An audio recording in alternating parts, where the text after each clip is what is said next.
when you are trying to develop anything in any area, and for certain people, certain things are harder, and the definition of complex is, in that sense, fluid, but you're going to knock out a puzzle piece, and that's the part you're trying to get better at. Everything else, and you can look at it as divided by the domains of cognition, the way that psychiatrists, or rather psychologists, not psychologists would, because psychiatrists are just complete idiots, and somehow we're able to say they're an MD, and nowadays they don't even have to say they're an MD. I'm not going to go down that route. It's for another video. They can just be practitioners, and they can say, I'm a psychiatrist, because they pay board certification to something that's not the triple board certification. Well, they can't be triple board certified, but you get, you know, he couldn't be a surgeon.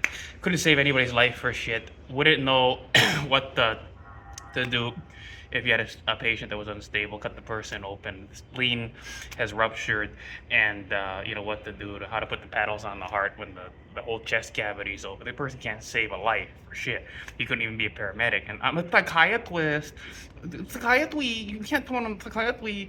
But again, I'm talking about academicians. You know, however they want to divide it. So you knock out one puzzle piece, let's say, everything falls apart because you're trying to attain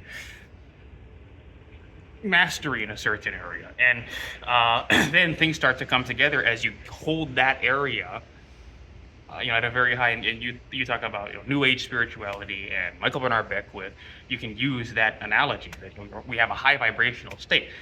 A lot of the people that go to that church and that are into the philosophy and also read Napoleon Hill, the problem is they're too slow, and they need to realize there is a connection, you know, where you know, the brain waves that are, they call them gamma waves, and then you've got, they're stuck in theta, and so people can easily manipulate them, move them around.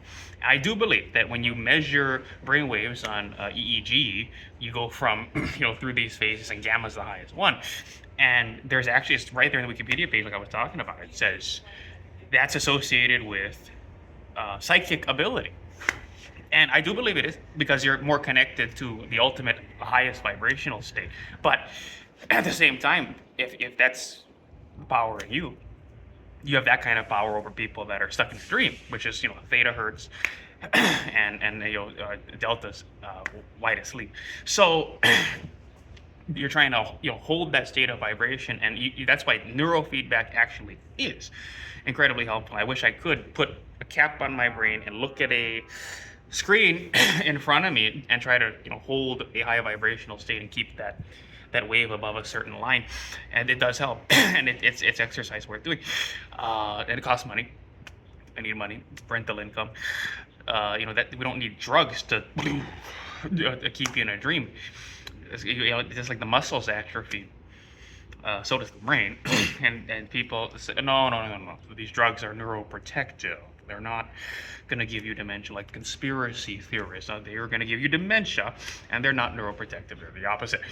Neuroprotective is protective of society and the kind of women you're going to have the ability to move on if you're instead doing neurofeedback, or just generally trying to maintain a high state of vibration and attention and awareness. But the point I'm trying to make is something that this is the prerequisites to understanding what I'm going to tell you, because you can't say that I'm saying some people are always going to be that way. And in fact, that's the basis in my particular situation for my saying that I have the ability to do all of these different things, whether it's athletic, whether it's mental, and that having been psychiatrically medicated for nearly a decade is the reason why I can't do these things and don't have these things. We can't have nice things. That's why we can't have nice things. But this goes to, actually, of all things, and because of where we happen to be at San Diego State University, while we're waiting for a bus, we've got a good 10 minutes, and we're at the Conrad Prebys. It's not pubis, it's Prebys. Apparently, I was looking at a pubis. It's like Reince Priebus, Republican National Party, but now they have Charlie Hurt, who's not Charlie Kirk. I'm like the real Charlie Kirk. Someone's gonna shoot me in there for saying that. But I just come onto campus, and I'm not here talking about the gospel. It's the pussy I like. You know, this doesn't. I say this don't lie. This don't lie, and also this don't wait, but this don't lie. See, that's my you know, Matthew or Sue. I do think I said this don't wait, but this don't lie. And what is the meter, right? I said we need to make a culturally cross-cultural Babel meter that says you stick her in front of a camera, and we're gonna have a wet t-shirt contest, but there's a camera, and then you put the girl in front of the Babel meter, and it says 10, it says, you know, 6, And I was talking about the sadness of that. The lower you get on that scale, the more you have to start making these arguments and justifications, and that's what literature is for. For okay, she's a 6, but she's a cutie 6. You have to get more micro with how you're discerning things to say, okay, she's enough in that. We should let her be like with IQ. We should let her be a lawyer anyway, or we should let her be an engineer anyway, kind of stuff. But this is a good Babel meter here. There's so and everybody's threshold is different too, because that's the extent to which beauty is in the eye of the beholder. The other goes up, and the ding ding ding ding 7, 8, and 10 right there, and that's bing bong bing bong bing bong bing bong winner. But if it's just your eyes become the cross cult, and then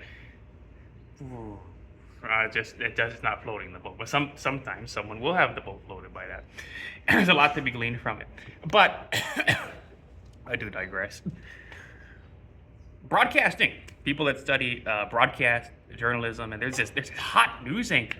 That's the kind of the look I like. Actually, I saw her on TV today. I don't know when they hired her, but it was definitely between when I was here last and now. And she looks like Jan Brady kind of thing. I should edit. I'm gonna have to edit her in there. No station that I was watching it in the morning. They were talking about how Sandag could overrule the city on something that had to do with infrastructure, and then she said, "Whoa!" It's going like, right, whoa, But so broadcast that people that enunciate well can be too retarded, but the fact they enunciate well but perform slowly ends up sucking people around them into their slow world, and there's a hypnotic aspect to it. So it's good to learn to enunciate. Well, I'm Rick Sanchez, that kind of thing. And I'm going to have a personal story to tell about it. In particular, my grandfather, who, with his bad genes, was able to hook up with a girl that had bad genes because that's something he studied. And I saw that 33 RPM record in the record closet. I started listening to it, and it really helped me. Actually, it was a Columbia School of, not journalism, broadcasting. So this is CBS, not Ivory Towers. Columbia Broadcasting System, or they're trying to take advantage of their intellectual property. It's one of these correspondence courses. Order the records. They sent 9 records. I put it on the phonograph, and it makes you dangerous. I think women have realized, just like the employers and recruiters for jobs, this little thing, and they now know how to test to see if you're just Rick Sanchez or if you're legit. I am not legit yet, but you got to punch that puzzle piece out and try to take it